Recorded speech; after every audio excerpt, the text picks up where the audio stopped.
thought I'd found that meaning in adrenaline rushes, and a lot of my buddies and friends today think they found it in money and power, and we're all damn wrong. I found from 83 years that the most stable source of meaning in anybody's life is some kind of service.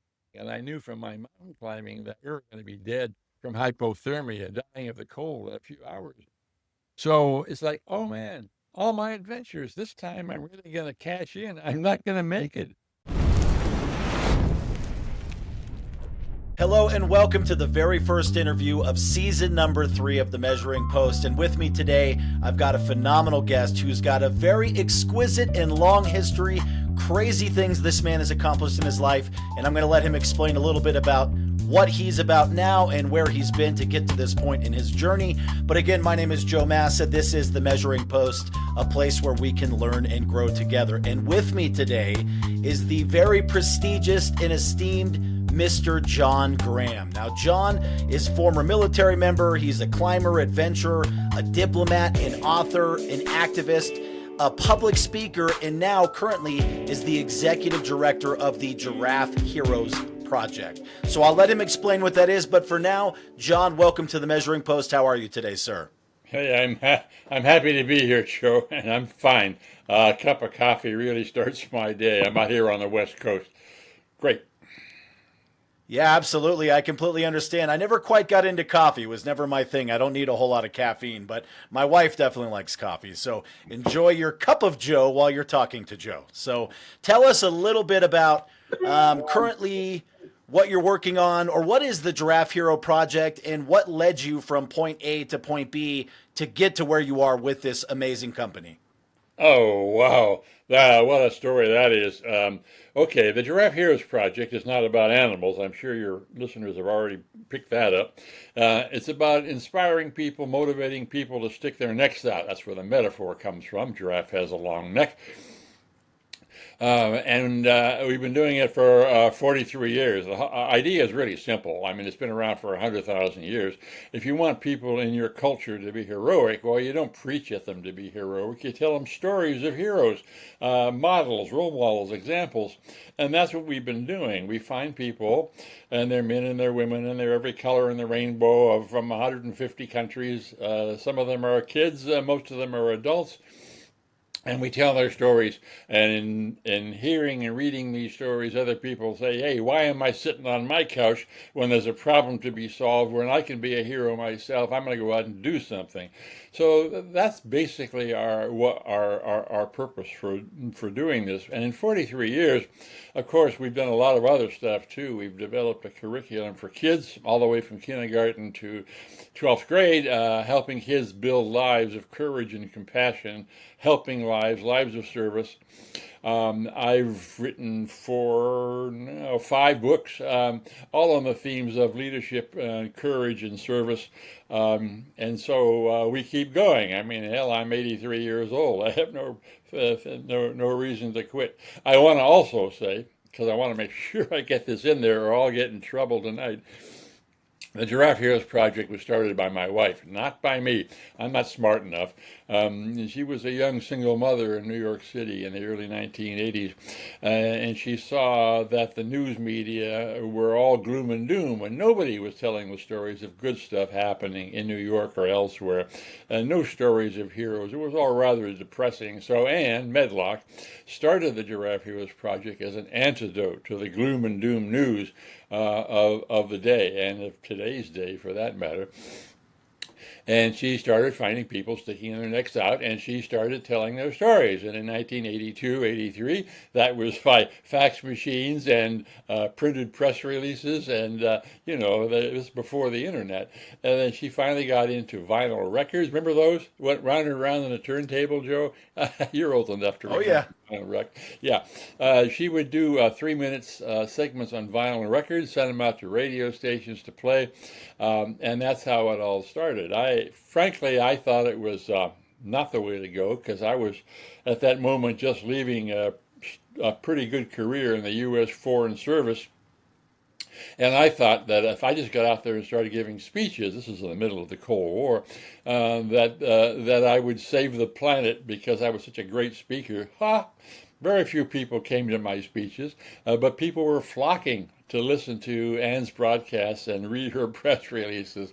So I finally got it, and the fact that I fell madly in love with her and married her made everything even seem that she was doing more serious. But the real fact of the matter is that I really got educated by Anne of the power of storytelling. There's no more powerful motivation than telling stories. And like I said, people have known that since Neanderthals. And Anne was the storyteller of our day, the troubadour of our day, and she had figured it out. So we started working together about 1984. We've been doing it ever since. And I urge people to go to giraffe.org, Giraffe. It's amazing how many people can't spell giraffe.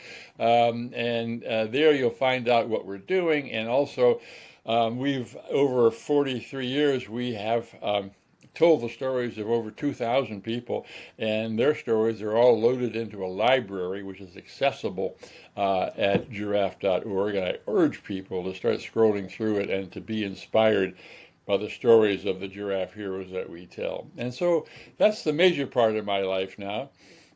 I still do things like that. I still do podcasts like yours. I have my own TikTok channel and YouTube channel called Badass Granddad. I'm really loving that show. I do 3-minute segments, mostly for the younger set, people half my age or younger.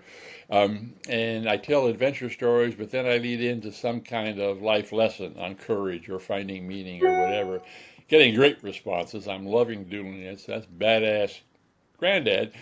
I'm just doing everything I can. I see no reason to slow down, and neither does Anne.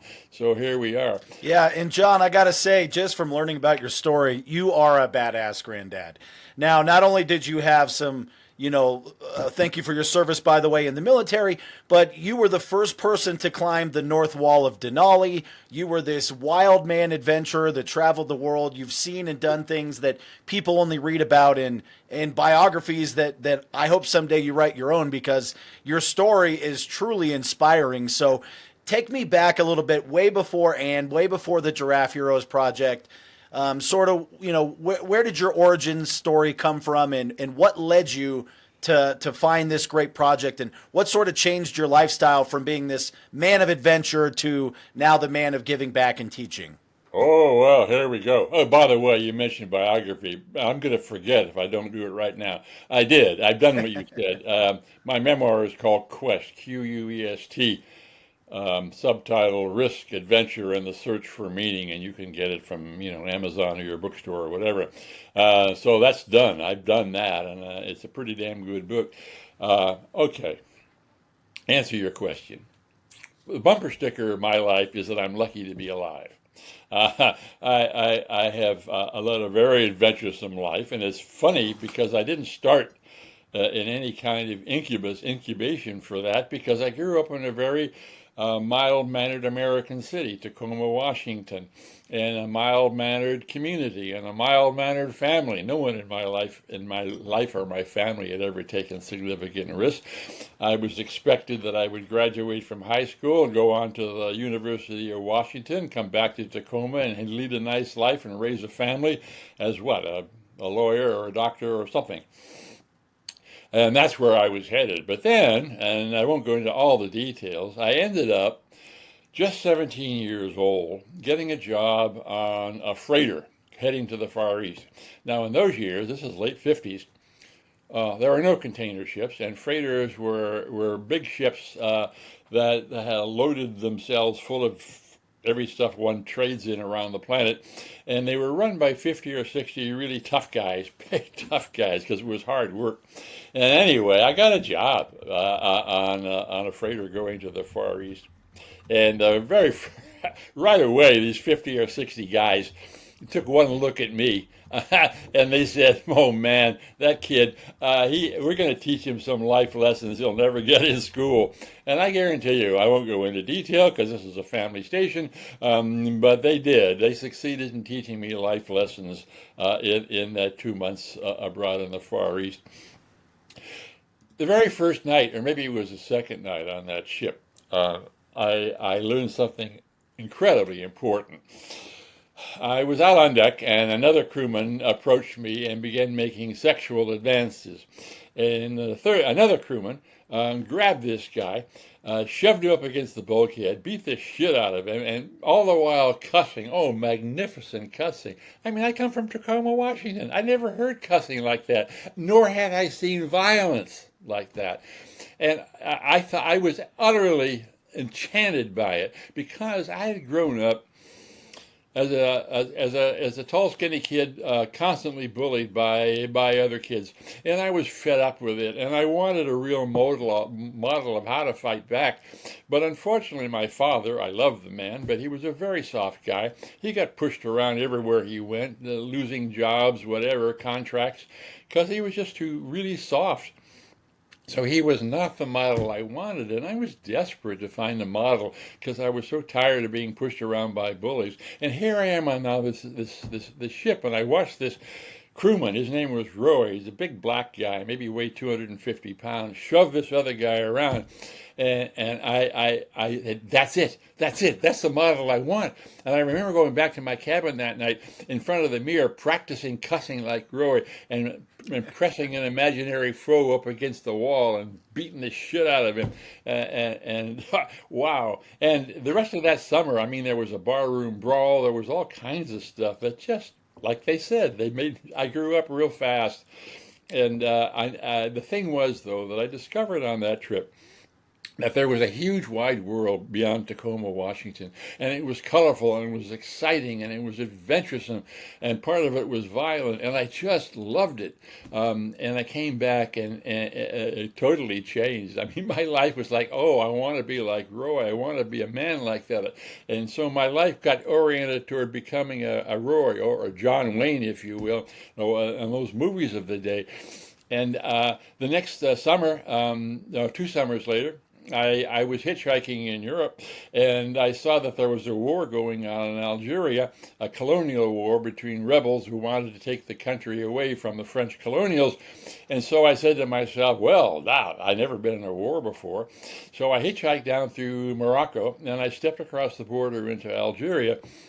No border guards, because after all, there was a war going on. And I was smart enough to put an American flag on my chest so that the rebels wouldn't take me for a Frenchman and shoot me. I shouldn't have worried. The rebels were really friendly. They even stopped cars going in my direction at gunpoint and told people to take me where I wanted to go. So, that was a hell of an adventure. There are a lot of stories from that hitchhike across to Algeria, staying with the French Foreign Legion, being constantly ahead of firefights and whatever.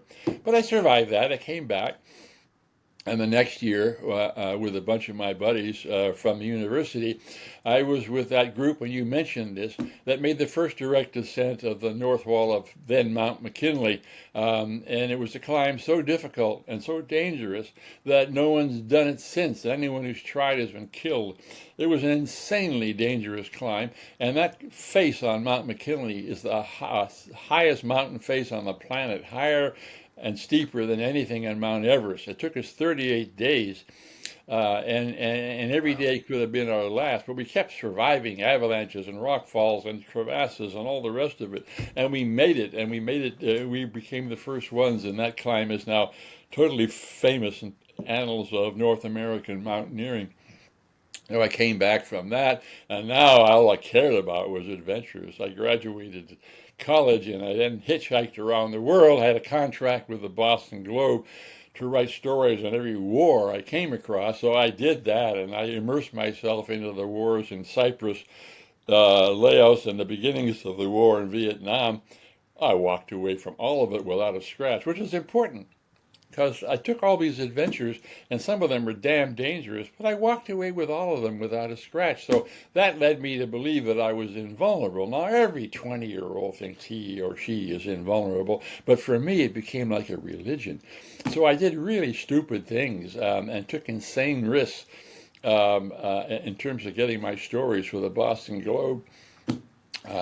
And anyway, I ended up on Australia where I was supposed to be going to graduate school, but I ended up spending more time drinking beer and chasing girls. And I also realized, though, that I had to earn a living. I wasn't independently wealthy. And now, as you've learned, The only thing that mattered in my life was the adrenaline rush.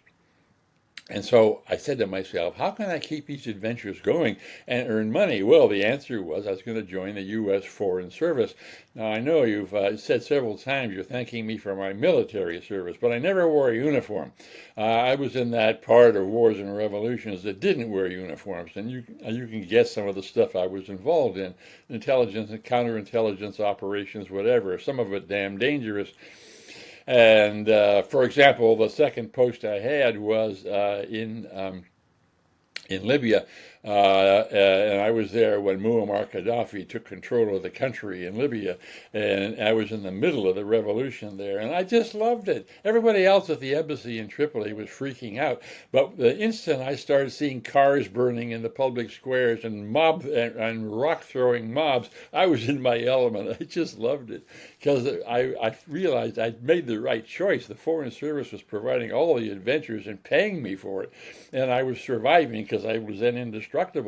So I just kept upping the ante, and all of my heroes were, like I say, people like John Wayne or the French Foreign Legionnaires in Algeria, or Roy, the guy on that initial trip to the Pacific. And that's what I wanted to be. And so I asked the State Department to send me to the most dangerous post it had. And they did. They sent me as a so-called advisor to the city of Hue, which was then in the very northern part of, that was then South Vietnam, just 50 miles south of the DMZ, the line that then separated North and South Vietnam. This is 1972.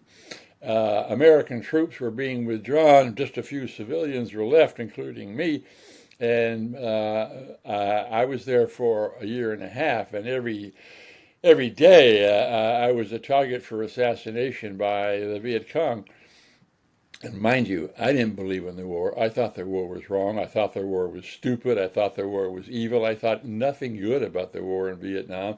Only reason I was there was that I hadn't been in a shooting war before. I mean, the episode in Algeria, they weren't trying to kill me, but this time there are lots of people out there gunning for me. And so I was there for a year and a half because that was something I had not experienced before, right in the middle of the war. And here comes the big change, which is beginning to get to an answer to your question. I was then in my mid to late 20s. I wasn't a kid anymore. And not only that, but the risks I was taking weren't just impinging on my own life, like mountain climbing. What I was doing was making life or death decisions for a whole lot of other people up there in the DMZ.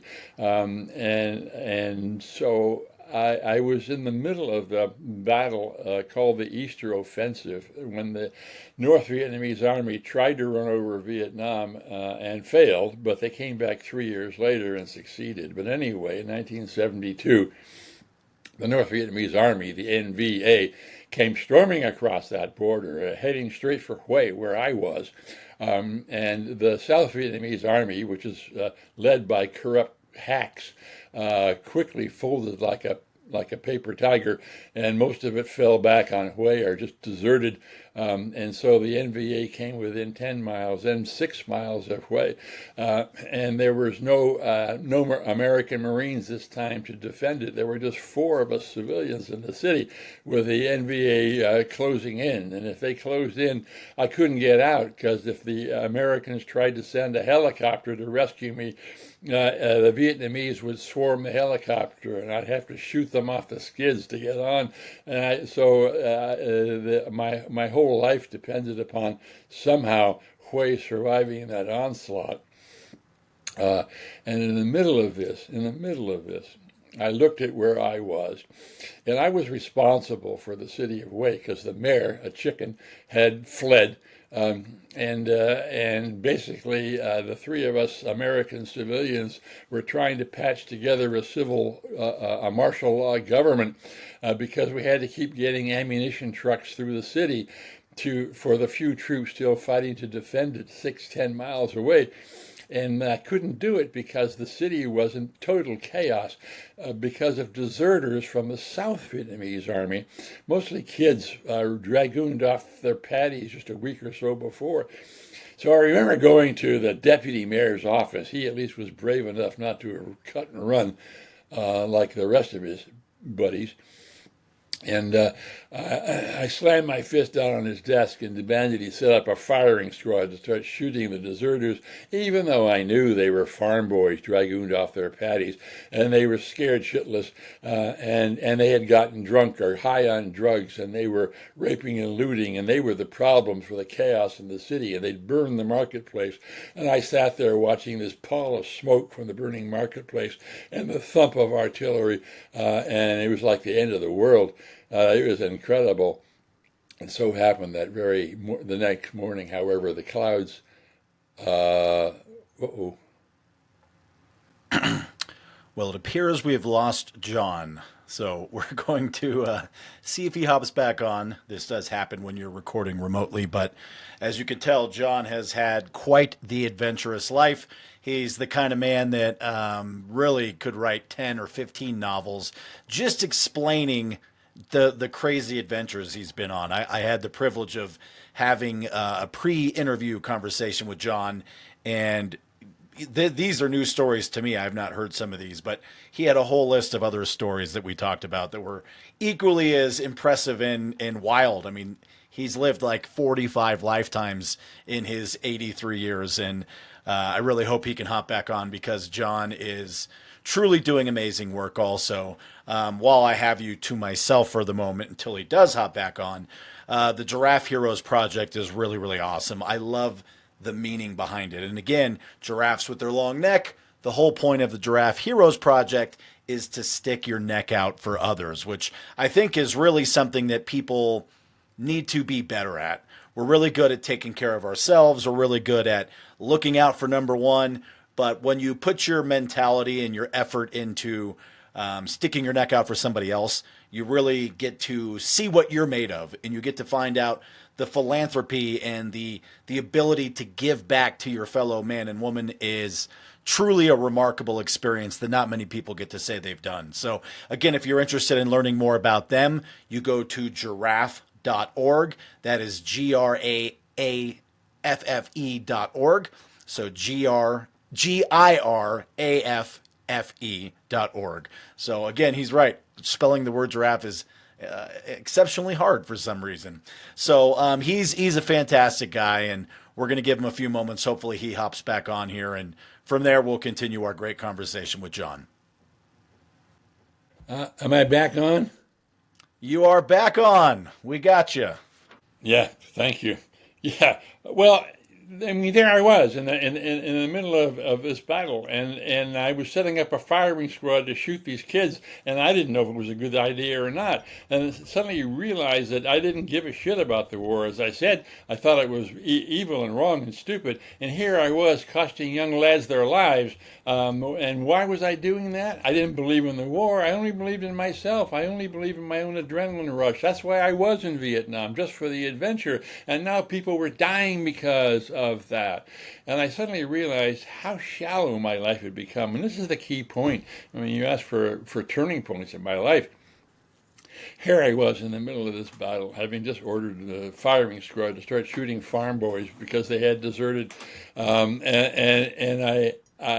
I realized that my home was 8,000 miles away. I didn't believe in the war. And yet here I was, and the only thing that mattered to me was me. My life had become entirely selfish, and it all just descended upon me in the middle of this battle. And I think I even put my head down and wept. I mean, I just finally realized how shallow my life had become. And it was the lowest point of my life. Well, it turned out that the very next morning, the skies cleared and fighter jets from carriers off the coast blasted the hell out of the North Vietnamese troops attacking the city, and the tide was turned and my life was spared. And I came back, though, to California totally broken up, not just by what we would now call PTSD, but by the revelation that I was leading an incredibly shallow life and I had to do better. I had to find my soul. It was kind of like I realized that I had put a big piece of plywood over my heart. I mean, I went to encounter groups in California, and I really learned from other people that I really was a caring and compassionate person, but I couldn't feel it because of this plywood over my heart. I was convinced I was John Wayne and nothing else mattered, and emotions were what women did.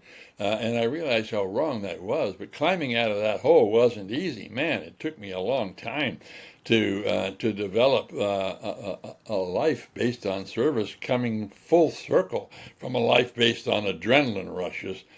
So anyway, the State Department, thank God, sent me to a place where I could do that. I went to the United Nations, and I quickly learned that that I could do a lot to help on peace and justice issues in the third world, because I was in charge of America's operations, diplomatic operations in most of Africa, and there were a lot of pain out there and a lot of suffering and a lot of problems to be fixed. And I was then totally turned around. Then I had become a total idealist in terms of peace and justice issues. In other words, the other side of who I had been for the whole first part of my life. And I worked hard at it. And I'm really proud to say that, for example, one of the things I did was help end apartheid in South Africa, the system of institutionalized racism there. So, yeah, I had become a real engine for good, but it took me years after that battle in Vietnam and that horrible revelation of how empty my life had become. So I'm there at the United Nations, and I realized that I couldn't stay working for the State Department because, first of all, I was moving a lot faster than they were, and second, a whole lot of the State Department was part of the problem, not part of the answer. I couldn't stay working for them anymore. So I quit. And I thought I could change the world through making wonderful speeches. And this brings us up to where I met Ann Medlock and the Giraffe Heroes Project. And so I realized I had to do something. I had to find a way to express the idealism that was now driving my life. But still, I was broke then. I'd used up all the back pay the State Department had given me, and I was broke. And a friend says, well, hell, you can make money because you're really good on your feet lecturing. You can get, you can lecture on cruise ships. They actually pay you to go on cruises. I said, fine. And long story short, I got a job on a cruise ship heading from Vancouver to the Far East. Got to take my then 13-year-old daughter with me. All I had to do is give a couple lectures on U.S. foreign policy or whatever, and they paid me incredibly well. I got a free cruise. My daughter got a free cruise.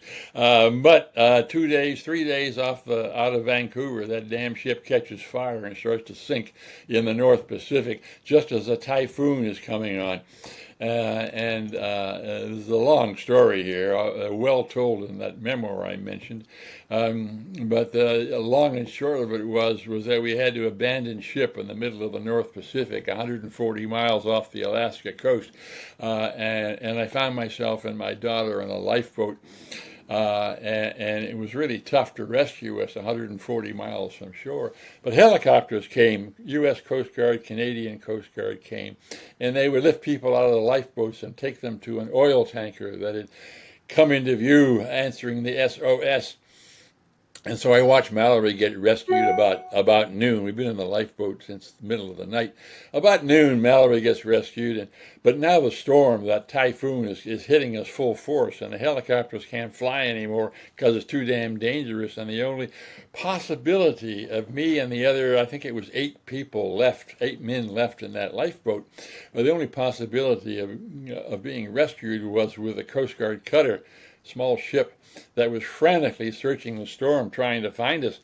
And it was like needle in a haystack because now the visibility was down to maybe 100 meters and the storm was building. It got as high as 60-knot winds, with seas 25 to 30 feet. Now that's like seas going up like a 5-story building up and down. You're in a little cockle shell of a lifeboat. And we're all dying of hypothermia, and we're all incredibly seasick, and there's no lights and no flares, and we have no warm clothes, and we're all dying. And I knew from my mountain climbing that we were going to be dead from hypothermia, dying of the cold in a few hours. So it's like, oh man, all my adventures. This time I'm really going to cash in. I'm not going to make it. This time I'm going to finally die. So I didn't say. I looked up into the sky, not being a religious person, but what the hell do you do when you realize you're in a situation like that? This typhoon is blasting you, you're freezing to death, and the cockle of a lifeboat's going up and down in these huge seas. So I tried to pray. My prayer, if that's what it was, turned into an angry bleat. And I began cussing out God because, damn it, I said, I've changed my life. Yeah, I know. The first part of my life was all about adrenaline, but at the United Nations, I did some damn fine things that made life better for a lot of people. I mean, I helped end apartheid, and doesn't that count for something? Why are you wiping me out now? It's stupid, God, for you to wipe me out now that I've become an engine for what I thought you wanted to do, which is, help people.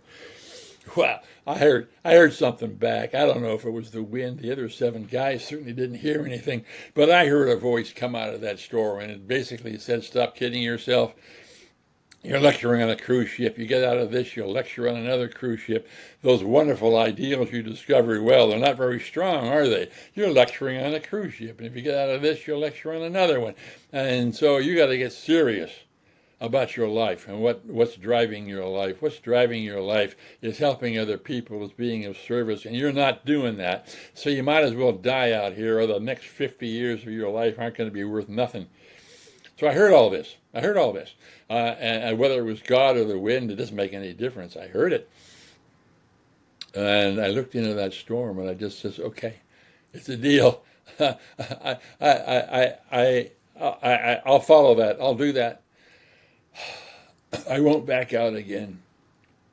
At that instant. John, I really love that portion of your story. So I want to stop you for a second because I did grow up religious, and I believe that prayer is powerful. And regardless whether that was something you found in your life before that moment, or whether that was the spark that changed your behavior or your lifestyle, what I really like about the morality of that portion of the story is how you talk about how the first portion of your life you felt very selfish. You were doing these things for the adrenaline rush, the endorphin flow, but you realized that there was more to life and that you could give more, and that your particular skill set would allow you to be a very powerful platform for good things in the world. And I like that, of course, everybody has that moment that I would imagine. I've never been in a near death, fatal crash on the ocean like that. But, when you truly are up against the wall, the first thing most people are going to do is hands together, pray to, the God you believe in, and, look for the answers, or the final moment of forgive me for what I've done,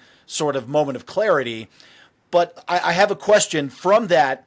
And obviously you've gone on and clearly survived the boat sinking, and you've put in many years of great service, not only with your speeches, your stories, your books, your coaching guides, but now your work with the Giraffe Heroes Project. Do you think that brought you any sort of closeness to God is the first question. And then second of all, outside of that, once you got back onto land and obviously took a moment to really process what you had been through, was that like day one of a new life for you, even though you were sort of really mentally already pre-planning it? Was that truly like day one for you? Yeah, it was, and also I want to get in the punchline to that story, Joe. I looked at that voice from the typhoon, and I said yes. And in that instant, the Coast Guard cutter Boutwell comes crashing through the storm with the ship heading right for our lifeboat, and that's how I got rescued. It was like instantaneous. Now, was it God? Was it? I mean, who knows? Oh, to get to your question, obviously I came back to New York. I met Ann Medlock and the Giraffe Heroes Project, and the rest is the history we talked about as we began the broadcast. Did I believe more in God afterward? No, I didn't.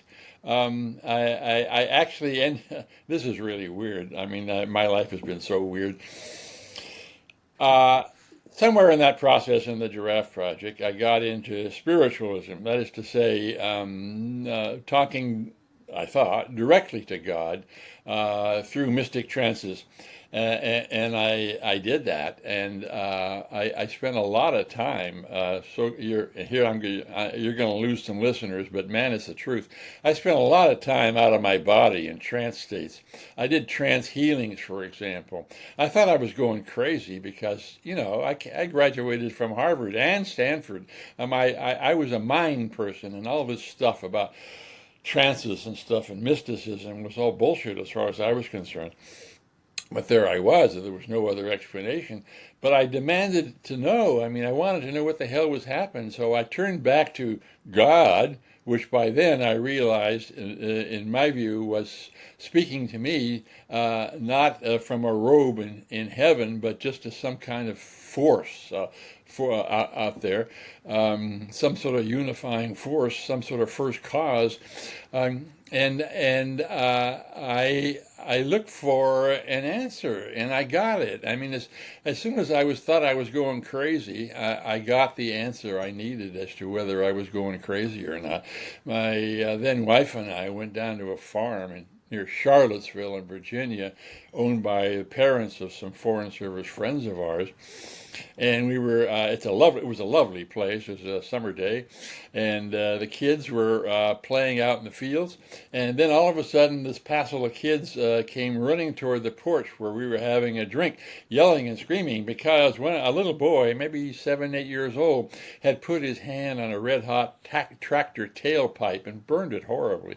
And so all these kids rushed up to the adults on the porch, and the mother grabbed the kid, and the father went crazy trying to get there was no emergency services or to get a first aid kit or something. So I just felt something, and I asked the mother to give this screaming burned child to me. She looked at me, and she did, and she gave me this child, and I put his little burned hand between my hands like that, and I just put myself in that place of light and peace that I had been encountering in this 3 years of mystical states I was going through. And I put my hands away, and that kid's hand was not burned. It was totally healed. So how do you explain that? I mean, it was Wow. the sign. It was the sign I needed that what I called God, probably a little different from what you call God, but it doesn't make any difference. God, whatever, this force, was with me, and I needed to respect that, and I wasn't going crazy. So that's an explanation, and so I gotta say, Joe, that yeah, totally believe in God.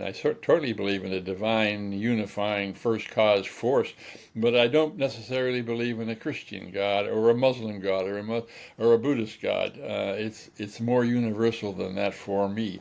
Although I have utmost respect for friends of mine who follow the Christian faith, the Jewish faith, or whatever. I don't know if that answers your question, but it's motivated Yeah, my no, life. it is. That's a great answer. And I grew up as a Catholic. There's a lot of denominations of Christianity, and obviously Judaism, Buddhism, Muslim, or Islam.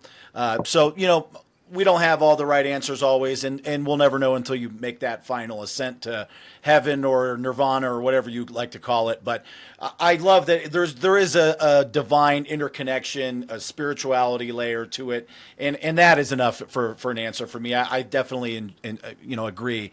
And it is amazing, you talk about losing an audience from talking about the trans healing and sort of like this transcendent vision and experience. I think there's a lot of truth to that. And I think that there's really, our spirit, our soul is connected to the fiber of the universe. And I definitely think that when you tap into that, whether you get there through meditation or a near-death experience, there's something there that can't be explained by our mere mortal understanding. So, I hope that my answer is the right one, but I believe that there's something bigger than us always, and that gets me through a lot of tough times as well. I'm glad to hear it because it shows me that you and I aren't that far apart. Yeah, I certainly believe that we are part of the warp and woof, the web of creation. It's kind of like I don't know, we're like a drop in an ocean, and and we're part of everything, and it motivates me, and it's given me a strong moral sense as well, in the sense that my morality, my ethics, all flow from that. If even my enemies, and my political enemies or whatever, are part of me, how can I be evil toward them? I can't. They're part of me, and so it's given me a whole new sense in terms of the negotiating I do, and I've done a lot of it. I've become. I did a lot of negotiations after leaving the Foreign Service. I helped end a war in Cambodia. I was active in the Middle East for years. I had a small part to play in creating the original Oslo Accords between Israel and Palestine. And I helped solve a crisis, an environmental crisis in the Everglades. And my standing, my spirituality has been a real bulwark for me in dealing with contesting forces and even people doing bad stuff. And so it motivates me a lot, and it still motivates me. And it's the basis for what I do, because I'm convinced that there's no more powerful motivation for any of us and that our lives be meaningful, that we find personal meaning to our lives. And I thought I'd found that meaning in adrenaline rushes. And a lot of my buddies and friends today think they found it in, money and power, and we're all damn wrong. I found from 83 years that the most stable source of meaning in anybody's life is some kind of service. And I'm not talking about sackcloth and ashes. I'm not talking about any of us becoming Mother Teresa. No. I'm talking about leading ordinary lives, but doing so with an eye that what's important in your life is not maximizing third quarter earnings. What's important in your life is doing something that's meaningful, taking stock of the of the skills and resources that you have and contacts that you have, and then doing something that helps move the ball forward, that helps solve significant public problems. And I do a lot of lecturing I did before COVID, to business audiences, and I tell hard-bitten business people, whether it's in a C-suite or an auditorium full of people at an annual meeting, that what's important is to find that meaning, and you can find that meaning in service through business. Make a good product, sell it for a fair price under fair labor conditions, with a decent respect for the environment, and as a good neighbor for the communities in which you operate. Well, hell, that's service. A neurosurgeon has service. A barber can be of service, etc. So I want to make sure your audience understands that I'm not some super liberal namby-pamby. No, I'm a real tough guy, and you want me in the foxhole if that's your situation. But at the same time, I'm saying nothing's more important than to find service on your work. Use your resources and find it. Solve a problem right in front of you, or as my wife Ann says, lift up the corner of the rug you can lift. I like that. That's a good saying. And again, I'm assuming we can read most of this in your book, Quest, which is Risk, Adventure, and the Search for Meaning. Now an audiobook, by the way. But Oh you've yeah. also put out other writings. You've had the Denali Diary, which is, highlighting your mountaineering trip in North America, formerly known as Mount McKinley. Also, Stick Your Neck Out, a street smart guide to change, which I'm assuming is going to have to do quite a bit with your Giraffe Heroes project, and then an outdoor leadership piece of work as well. So, and then you're also doing a blog. Am I correct on that? You still have No, the I blog and your have a blog, commentary. mostly political issues. Most recently, it's been, of course, on issues like Ukraine and the Middle East. So yeah, I have a blog. The Denali Diary is the last book I've done. That was a labor of love. I found an old diary from that climb. I don't know where I left it, but it was a diary. So I created a picture book, if you will, using some great photographs and my own words as a climber on that 38-day incredibly dangerous climb. And it was a labor of love putting it together. So Denali Diary, by the way, is a free download. Oh yeah, my website is John Graham, my name, .org. And if you go to the nav bar, you'll see Denali Diary, or you go to the homepage, you'll see a link to Denali Diary, and you can download it and read it for free. I may put up a paywall sooner or later, but I just did it, so it's free for now. Yeah, so there you go. Check it out. Make sure to get a copy of that for free for now. So don't drag your feet on that. Well, John, if you could give my listeners a couple pieces of advice, what would you tell people? The most important couple of things that you have learned over your years of not only service but adventure. Yeah, well, I tell you, I've already said it, but I mean, the most important thing I think for anyone is to find the personal meaning for your life. And if you haven't found it, or if you found something that's not satisfying you, then keep looking because nothing's more important. And when they put you in a pine box, you want to know you've done something, or more accurately, you look at the mirror in the morning. You want to know that what's looking back at you matters, that you're not on the planet just to mark time, that you're here for a purpose, and that to be on Earth without a purpose is like being a fine Swiss watch with no hands on it. There's a purpose for your life, and you need to find it. And I'm saying, of my experience, not just my own experience, but the thousands of people that the Giraffe Project has honored, people who have found real purpose for their life have found it in some kind of service. Again, not Mother Teresa, but finding service right where you are. Look around you. There are problems that concern you. Well, get out there and make a difference. Yeah, absolutely love that. And if you'd like to learn more about John, check his personal site out, johngraham.com. Obviously, head over to giraffe.org.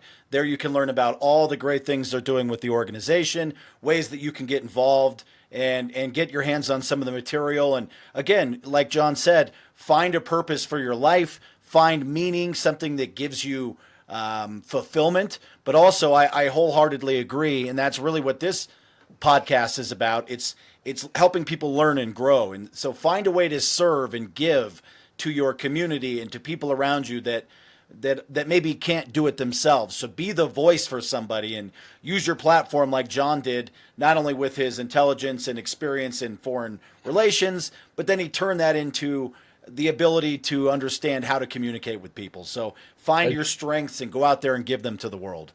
Joe, you said johngraham.com. It's johngraham.org, O-R-G. Oh, Okay. .org. I apologize. So I'll make sure to put the correct link at the bottom of this video when this is released. So johngraham.org and giraffe.org. So Yeah, again, that's right. Or when we .org. lost you earlier, I spelled it and I did it wrong. You're right. That is a particularly hard word to spell when you're doing it on the spot. All right. Hey, I really enjoying this show, and I'm really enjoying you. And thank you for doing this podcast. Yeah, I really appreciate your time, John. I look forward to continuing our friendship and our partnership moving forward. Would love to have you back on for a follow up and let's push out the Giraffe Heroes project. Remember, guys, it's all about sticking your neck out for others, and you can find more information at giraffe.org. So I want to thank you, John, for your time today, and I look forward to talking to you soon, sir. I do too, Joe. Thank you so much.